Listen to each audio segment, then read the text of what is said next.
If you ever believed family and fairness go hand in hand, this story will change that forever. They called it a family asset. They called some kids OG-13. Now, two explosive controversies collide, and at the center stands one question.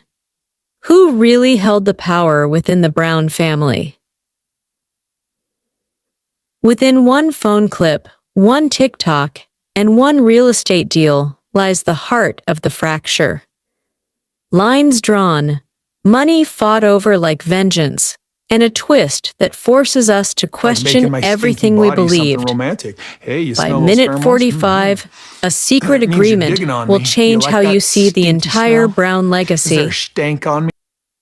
But first, did P. Don's rejection of OG-13 hide his own complicity? And did Meri and Janelle fund a home they were never allowed to own? Wait until you hear the voice memo that admits the home was never meant to be shared equally. Part 1. He blames the term OG-13. But what is OG-13? Briefly, when Robyn joined the plural marriage with Kody, his other children had already grown under 4 wives. The OG-13 title emerged to refer to Kody's children from his marriages before Robyn. Over time, fans used it to distinguish the older dozen or so kids from Robyn's brood. But P. Don's TikTok argument shook that. I don't like when people use the distinction of OG-13. I don't see Robyn's 5 as any different. He proposed a radical reset, erasing labels. But viewers watching the Sister Wives narrative for years saw something else. Increasing tension, separate vacays, and covert alliances. This isn't just a reality TV show. It's a massive blended family, faith-based expectations, and a father struggling to divide time, love, and loyalty. As Kody's wives parted ways, the children were caught in the crossfire. From the beginning, the seeds of division were planted. Kody himself, at one point, commented that Leon, P. Don, Dayton, Aurora, and Brianna don't fit in with the rest of the family. That phrase still echoes. The rest of the family. To some fans, this was a line you can't unhear, a line that draws an invisible wall. In Act 4, we'll show you how one private message from Kody almost got exposed, changing how fans view the entire Brown legacy. Robyn's kids, Aurora, Brianna, and others, have publicly lamented that they were never fully accepted in the Brown family. Meanwhile, Kody appeared to side with them, claiming some siblings felt superior and excluded them. But critics say this narrative was orchestrated. Many believe Kody and Robyn pushed the divide, but how? From what insiders say, Kody became colder over time, aligning more with Robyn's inner circle. The rest of his kids felt sidelined. The OG kids, in turn, attempted outreach, phone calls, invitations, but often felt rebuffed. The cycle repeated. Then came P. Don's TikTok, like pouring gasoline on embers. P. Don's message resonated, but it also reopened old wounds. Some siblings praised him for trying to heal. Others accused him of hypocrisy. He wasn't unscathed. He has been publicly criticized in Reddit threads for past statements, including conflict with Robyn's children and social media controversies. Meanwhile, fan forums exploded. Kody created the divide. How can siblings pretend there's no fracture when the patriarch drew the line himself? Robyn and Kody poisoned the narrative from day one. The tension builds. Is P. Don a hero trying to expose the divide, or someone still operating within it. Coming up, the twist nobody saw coming, when a voice memo surfaces that changes sibling loyalties. As the documentary moves toward our climax, families who once sat at the same dinner table now sit on opposite sides, emotionally at least. Robyn's children feel vindicated by Pedon's stance. Many of the OG kids feel betrayed that he didn't fight harder when he had the platform. Now, let's get to that moment.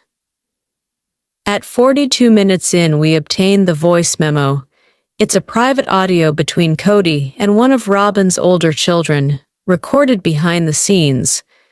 The voice says, "They'll never really be family until we make sure they know who we are. Don't let them drive close to the OGs. They'll drift." It's chilling. A directive. Keep distance. That revelation flips everything. Pedon's TikTok becomes not just a plea, but a correction. The wall wasn't natural. It was constructed.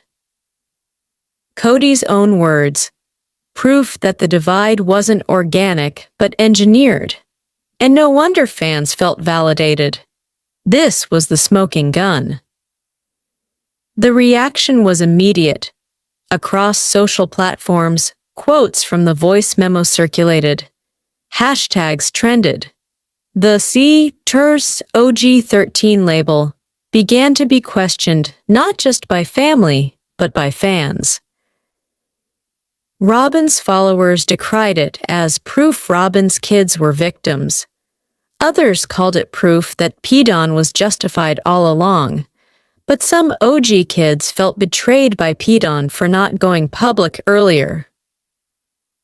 Meanwhile, Kody remained silent. No public statement addressing the memo as of filming. Fans in Reddit threads wrote, "Kody drew the wall. Pedon tried to tear it down." The real villain was the patriarch, not his kids. Among the Brown siblings, alliances shifted. Some who had distanced themselves reached out. Others doubled down in resentment. In the final 5 minutes, one OG child reveals why they ultimately walked away, and what they hope happens next. In the end, Pedon's TikTok wasn't just a viral statement. It was a reckoning. He challenged the labels, the loyalties, the narratives, and in doing so, he exposed the real fracture, not between siblings, but between those who shape the story and those who live within it. One OG child, speaking off camera, told us, "I stopped chasing approval from a father who drew maps of who belonged. I'm building my own belonging now." It's not perfect. The wounds remain. But now the fracture is exposed for all to see, and conversation can begin. If this story moved you, like, comment, and share, because conversations about family, identity, and narrative need more light. Join the discussion below. Do you think labels like wound, OG13 heal or harm? Part 2. They poured their money into a dream home, but that dream might have come with a hidden price. Here's the setup. In Sister Wives lore, Kody and Robyn's desert property, often likened to Animal Crossing for its ambitious layout, was publicly called a family asset. But as fans dug deeper, whispers grew that Meri and Janelle had contributed to the down payment or other costs and were never repaid. Reddit threads. Viewers demand accountability. Suki needs to press Kody Robyn about dividing the money from that home. Janelle Meri will not see a dime of repayment unless Kody Robyn willingly choose to repay them. How did this public family asset become a private entitlement? To answer that, we have to step into the Brown family's finances and the early agreements behind the land deals. In early seasons, the Browns acquired large desert lots. Kody often highlighted that the home would benefit all siblings. But the funding was murky. Some wives publicly stated they pooled money. Others insisted finances were handled separately. Later, as tensions rose, fans began dissecting who got title, who paid what portion, and who was left out. By season X, whenever this arc peaked, cracks began to show. Janelle and Meri voiced frustration. They contributed to costs, but rarely saw formal credit. Some Reddit users recalled, Kody convinced Meri and Janelle to pay off his land. They bought it together. They all stand to lose it together. But the titles don't reflect that. Viewers argued the deal was a trap. Pay more or lose everything. If they refused, the seller could repossess. Some felt they were forced into it. In Act 4, we'll get an audio clip that forces a confession, one you won't see coming. Fan forums exploded. Robyn just 100% made the case that Meri and Janelle are legally entitled to shares because contracts are unenforceable. Janelle cashed her 401k to help qualify for the house, then got nothing.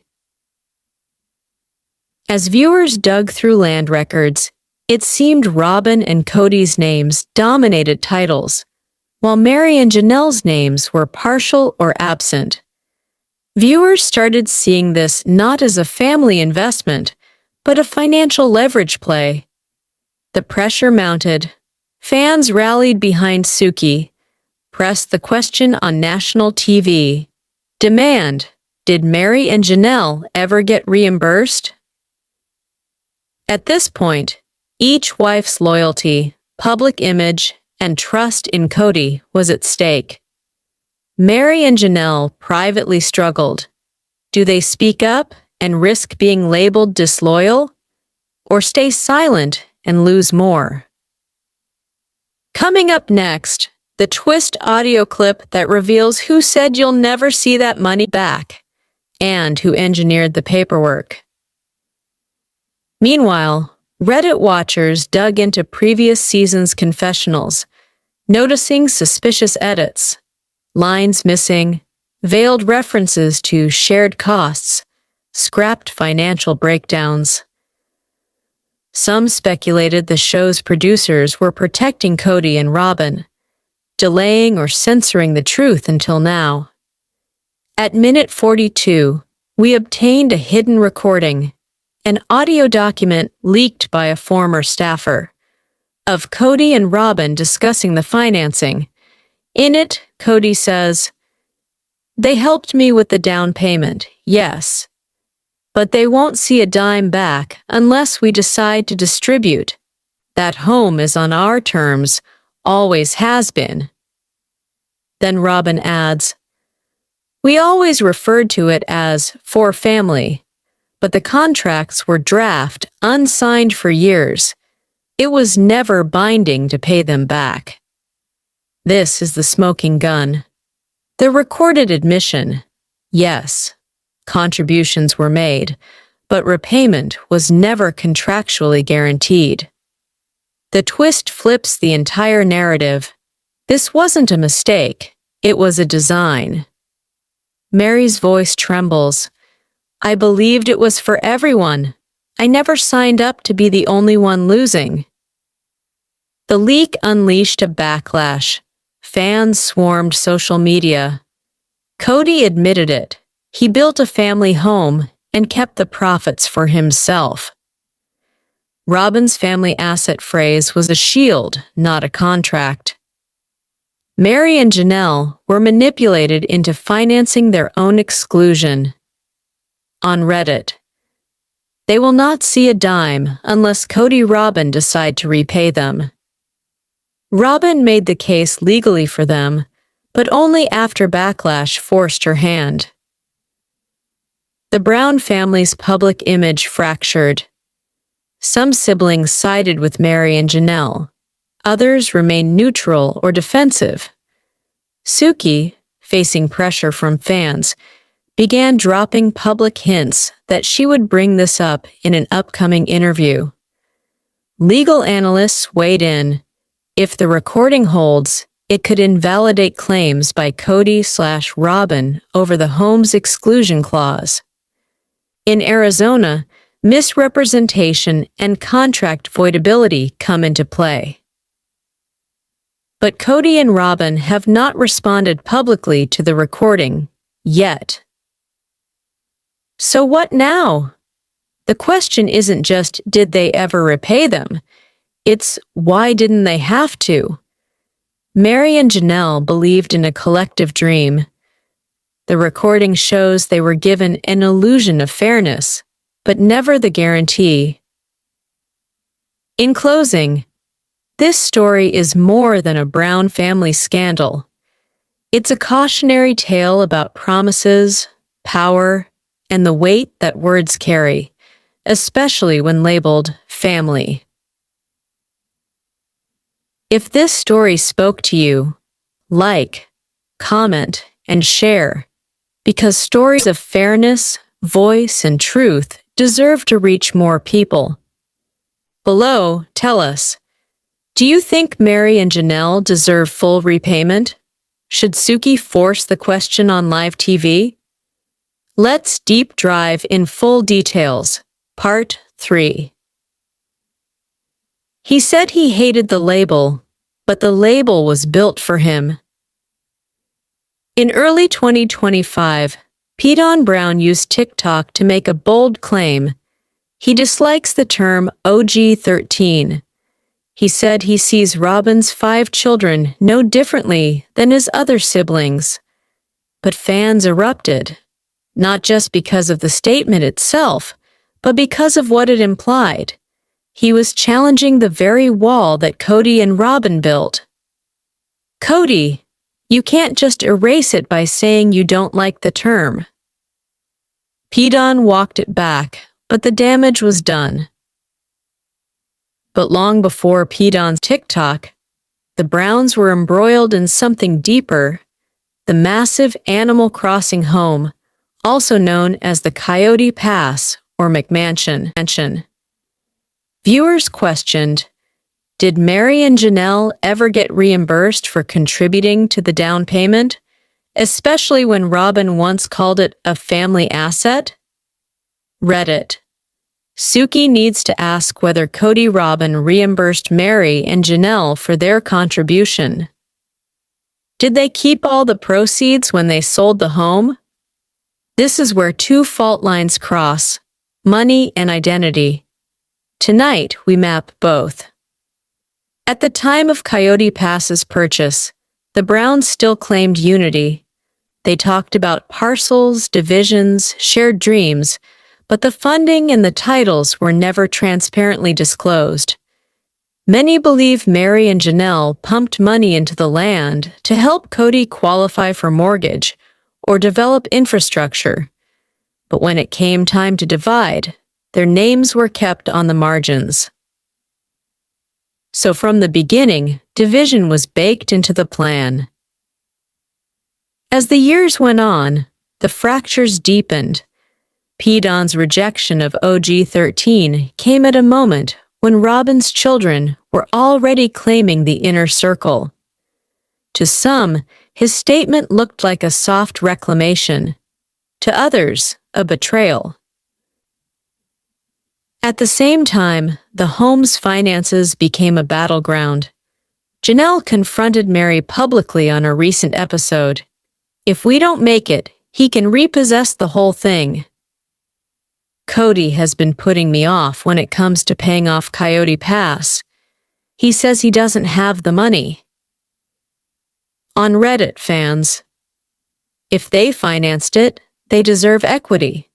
It was sold for $820,000 originally.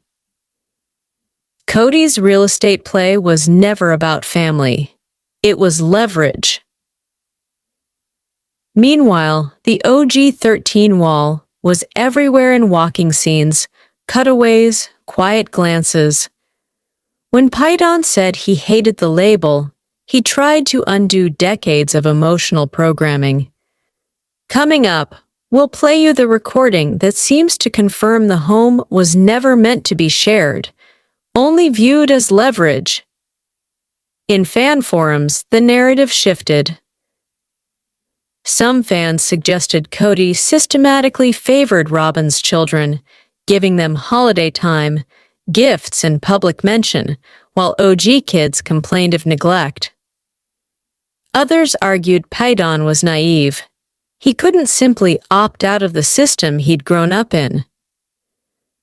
Meanwhile, inquiries into the title records of Coyote Pass revealed Kody and Robyn's names dominating, with Meri and Janelle's names ambiguous or absent in formal mortgage or deed documents. To LG, this looked less like a family venture and more like an investment with insider access. By this point, two stories run in parallel: a sibling identity crisis and a hidden financial war. The tension reached a point of explosion.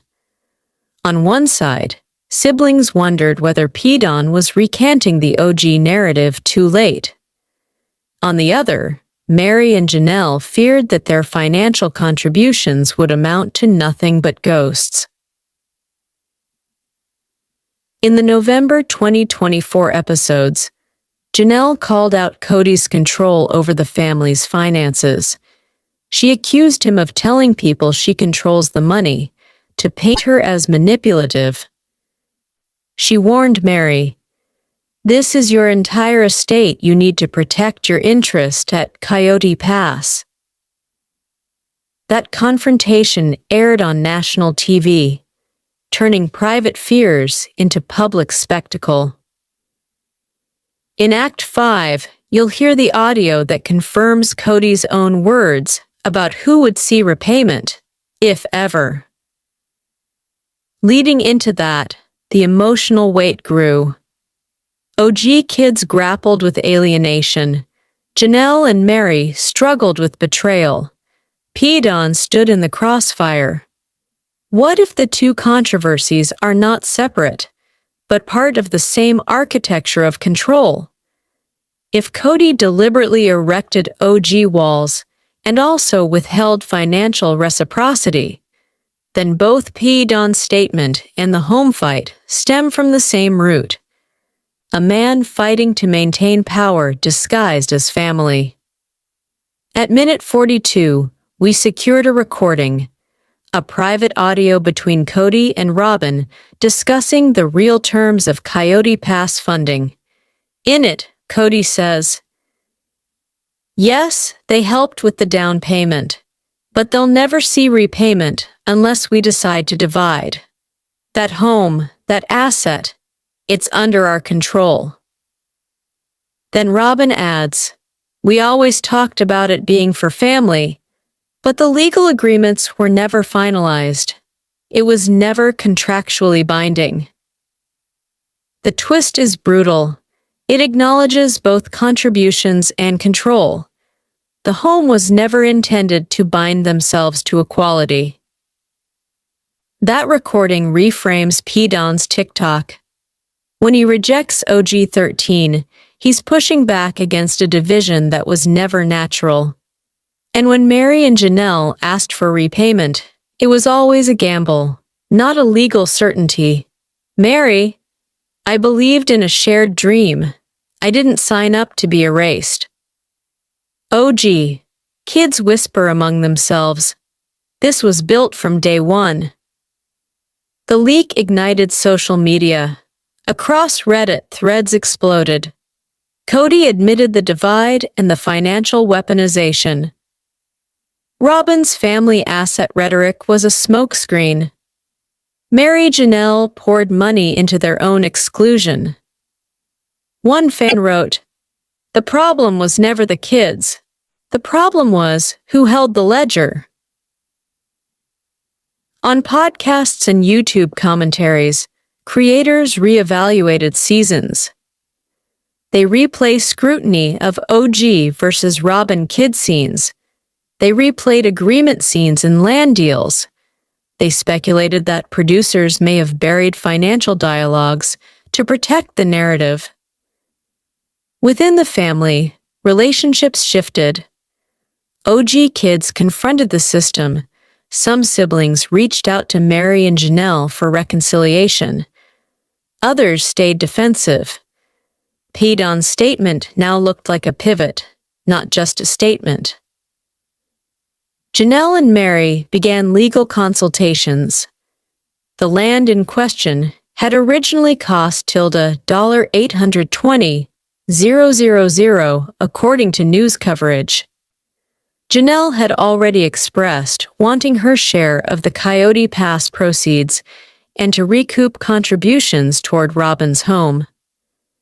Yet Kody and Robyn remained silent on the recording, yet to publicly address the admission.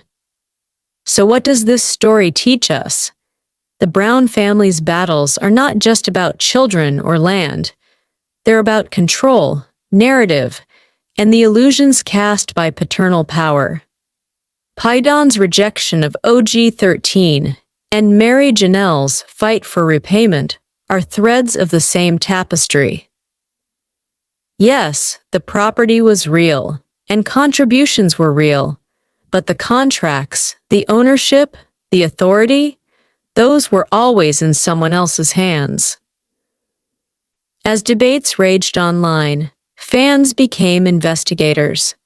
Screenshots of county record databases, timestamps, and video stills flooded Reddit. One user posted side-by-side comparisons of land filings, showing that Robyn's parcel was finalized weeks before Janelle's paperwork even reached escrow.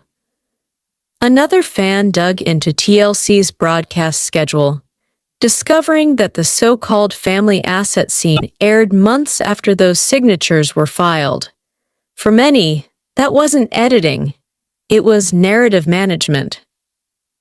Coming up, an Arizona lawyer explains why calling something family property means nothing, unless it's in writing. To understand what really happened, we turn to a family law consultant specializing in Arizona property law. She explains that verbal promises carry zero legal weight. If a spouse or partner says something is a family asset, but the deed and mortgage are only in their name, it legally belongs to them. Unless a recorded contract or notarized joint tenancy exists, contributions become gifts, not equity. This legal backdrop reframes everything. Meri and Janelle's funds may have built walls they can never reclaim. And that's what makes the next revelation, the leaked audio, all the more devastating. Off camera, tension ran hotter than viewers ever saw.